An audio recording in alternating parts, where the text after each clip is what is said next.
Here's a question worthy of even the knottiest A-level paper. How do you assess attainment for 700,000 students for exams they've not even taken? This is the question which faced England, Wales and Northern Ireland, and it appears there is no good answer. But the one which Gavin Williamson in England has come up with is a so-called triple lock. First, some revision. We got here because when exams were cancelled, Ofqual came up with a new process centred on Centre Assessment Grades, or CAGs. Schools and colleges were asked to send 2 pieces of information for each pupil on each subject. One, an expected grade, and then within each subject, the order of students at the college by performance for each grade. This was used to standardise across schools, partly based on past performance, to prevent schools undermarking or overmarking accordingly.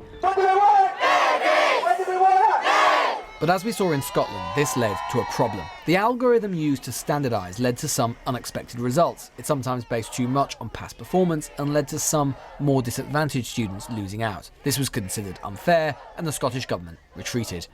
Once you don't have the exam, you don't have the key piece of information that you'd use to make these decisions normally, and you can't magic that information into the air. The Ofqual process was an attempt to use what information they did have, which was how schools have done in the past and how that cohort of students have done in the past, along with some information provided by the schools about the rank order of their students, to come up with the best guess, essentially. So it was a very flawed process, and a lot of students will get a grade that they don't feel that they deserve, but it was probably the least unfair process available to Ofqual in the circumstances. But as Scotland retreated from this system, last night England had to come up with their own response. Step forward England's triple lock system. Students can either accept the result of the CAG, they can resit the exams in the autumn, although of course that will be impractical for some, or they can appeal on the basis of their mock exam results if their teachers and schools think that they have a case. But there's a big problem with using mock exam results as the basis for any system of appeal. They're not standardised even within schools, let alone between them. So when are you doing this mock examination? Are you doing it when the students have almost completed all the content, or are you doing it earlier on in the year? And if you're doing it earlier on in the year, are you then setting the full paper so that you have some knowledge of what you need to focus on over the next few months? Or are you only setting the paper on everything they've done up to that point? And when you mark it, are you marking it as an examiner would mark it? And there's another problem. Ofqual, the body which is supposed to oversee exams, has been given the job of coming up with a way of making the appeals based on mocks robust. But as of right now, given they've been given less than 24 hours notice, they don't know how they're going to do it.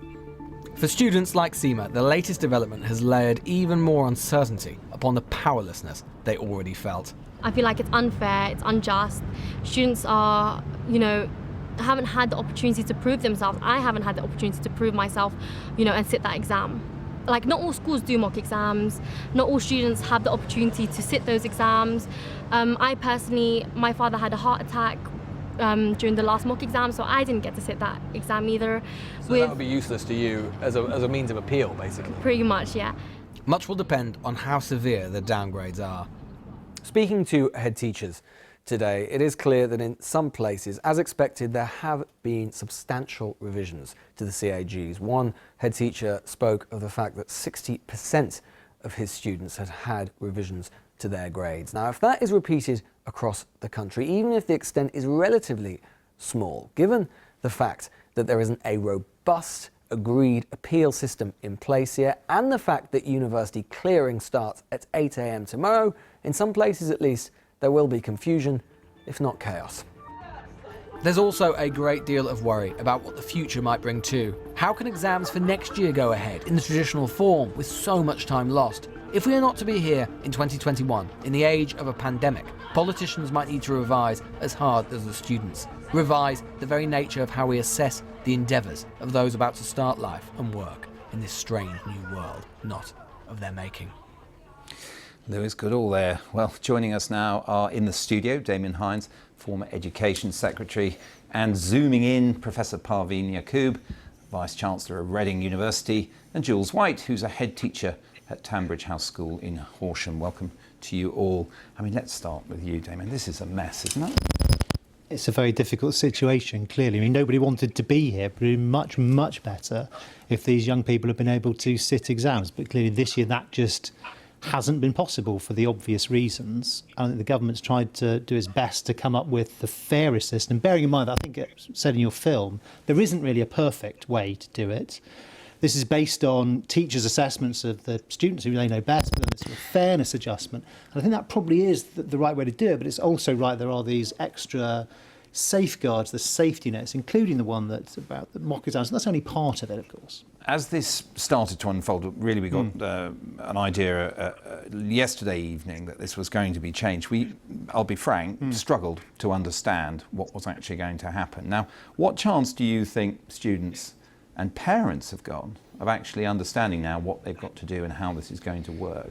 So look, for the vast majority of students, thankfully tomorrow is going to go well. It's going to be a good day. Always on exam results days, you know, there is great joy and there are also tears. Some things go well and some things don't. But actually for the vast majority of young people, there's a huge array of opportunities out there, including in higher education for those for whom that is right. Probably more opportunities actually in higher education this year than ever before. So, you know, you should get into the clearing system, talk to, you know, if you've got a university that's given you an offer, even if you've missed it, it may still be possible to go to that place. Or if not, there'll be others available in clearing. And then, of course, there's the other opportunities that are available. There's also a national helpline for, you know, what happens next if things didn't go as I wanted them to. And that would include being able to get advice about these different appeals processes. Right, well, let's bring in Parveen Yaqoob. Your line's open tomorrow.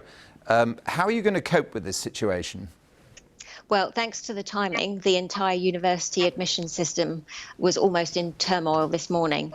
But our focus is going to be on applicants. We need to put the craziness aside and focus on applicants. I'm actually going to be working on the clearing hotline myself tomorrow. And what we're going to be telling applicants who hold an offer from Reading and don't make their grades and are looking at an appeal is to call the hotline and talk to us about their situation, and we will try and take that into account. And for those who are coming through clearing who haven't made the grades for whatever their first choice university was, we're going to be looking very carefully at what their achievements were, how likely they are to achieve a successful appeal, and we'll take it from there. Well, Jules White, let's look at it from your end of the telescope. I mean, what's the mood now in your school, both with the students and the teachers? I think up and down the country, head teachers were really shocked by yesterday's late announcement. I think, as everyone recognises, it's a very difficult situation, but to make such a last-minute decision has just really undermined confidence, credibility. Actually, mock exams or previous exams were already being used by schools to make judgments on students' ability and predicted grades for A-levels and GCSEs. And suddenly at the last minute, probably because of events in Scotland, there really seems to have been a massive change at the DFE. Head teachers don't understand it, and we're going to be left to pick up the pieces. And it's just really not good enough.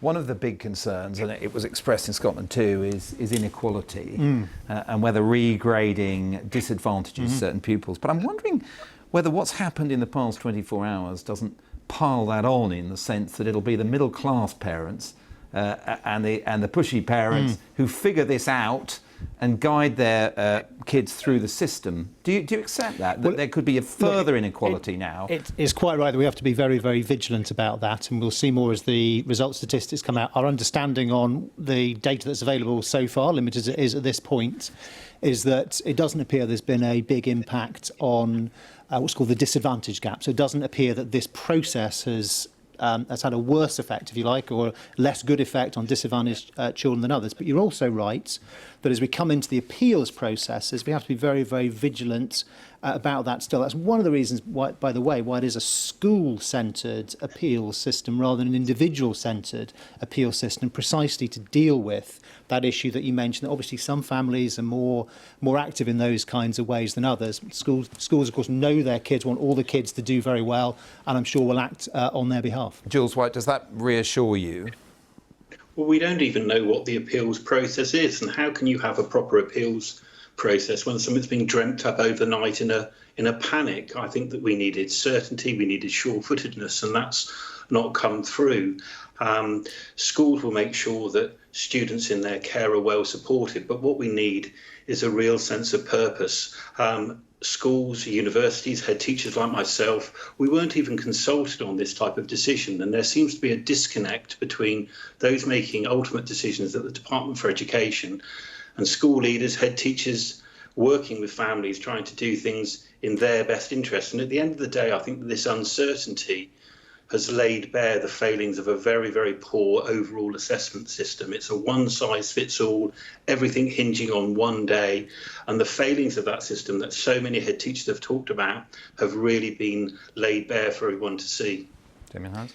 Well, I think actually, I mean, I take a lot of what Mr. White says on board very seriously, of course. But I think there's another way of looking at it, which is that this also shows why exams are important and why, that is, public exams are a good way of giving a fair assessment to all young people to show the culmination of what they've learned, what they can do over so many years in school. To be fair, there was consultation on this overall process, including with representatives of the sector, and quite rightly so. This change to do with being able to appeal on the basis of mock results is going to be a pretty small number of young people. I don't anticipate this being a huge thing. There's a different appeals process, as Mr. White will know, that schools can undertake if they think there's been a sort of systemic issue with the way their school has been dealt, and that is something that didn't just come in yesterday. It's been around since last week. That appeals process, the overall process, as I say, has been known about and has been consulted about going back some months. Clearly, some very difficult hours and days ahead, I think, for a lot of people. Let's try and widen out now to the more lasting consequences. And can I ask Parveen Yaqoob to come back in? On this generation of students, I mean, I've seen estimates that 40% of the grades will be downgraded. Is there in some way a stigma now attached to them? I really hope not. I would want this cohort of students to be treated with the utmost sympathy.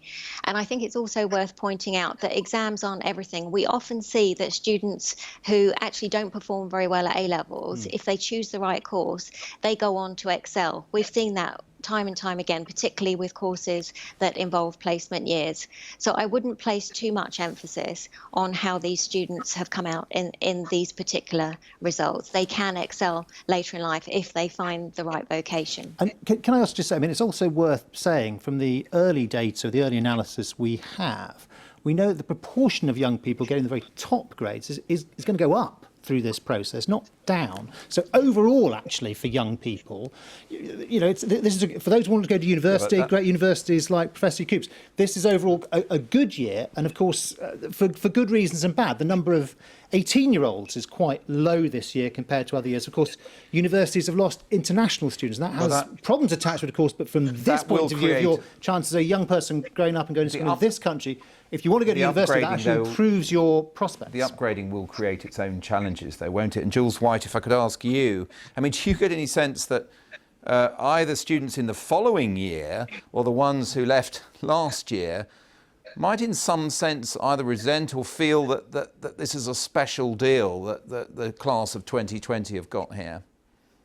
Well, I think everyone wants the best outcomes, and I think people understand the problems, but I would come back to the point that we have this kind of one-size-fits-all assessment. We're also storing up problems for next year as well. Head teachers, like myself, have been campaigning hard to see changes in GCSE and A-level content for next year, and the DfE and Ofqual have only made very minor changes. We might have schools that move into lockdown. How are those students going to be disadvantaged? There needs to be a much more nuanced system. We could learn from our European counterparts who tend to use things like modular exams, perhaps youngsters sitting exams later on. We could use coursework, and then you don't have to have this binary system. I think Mr. Hinds is absolutely right. You've got to have some externality and some external exams, but it doesn't need to be the way it is. And frankly, all our exam system do is pile on pressure on students, on families and on schools, and we need to get to see some really radical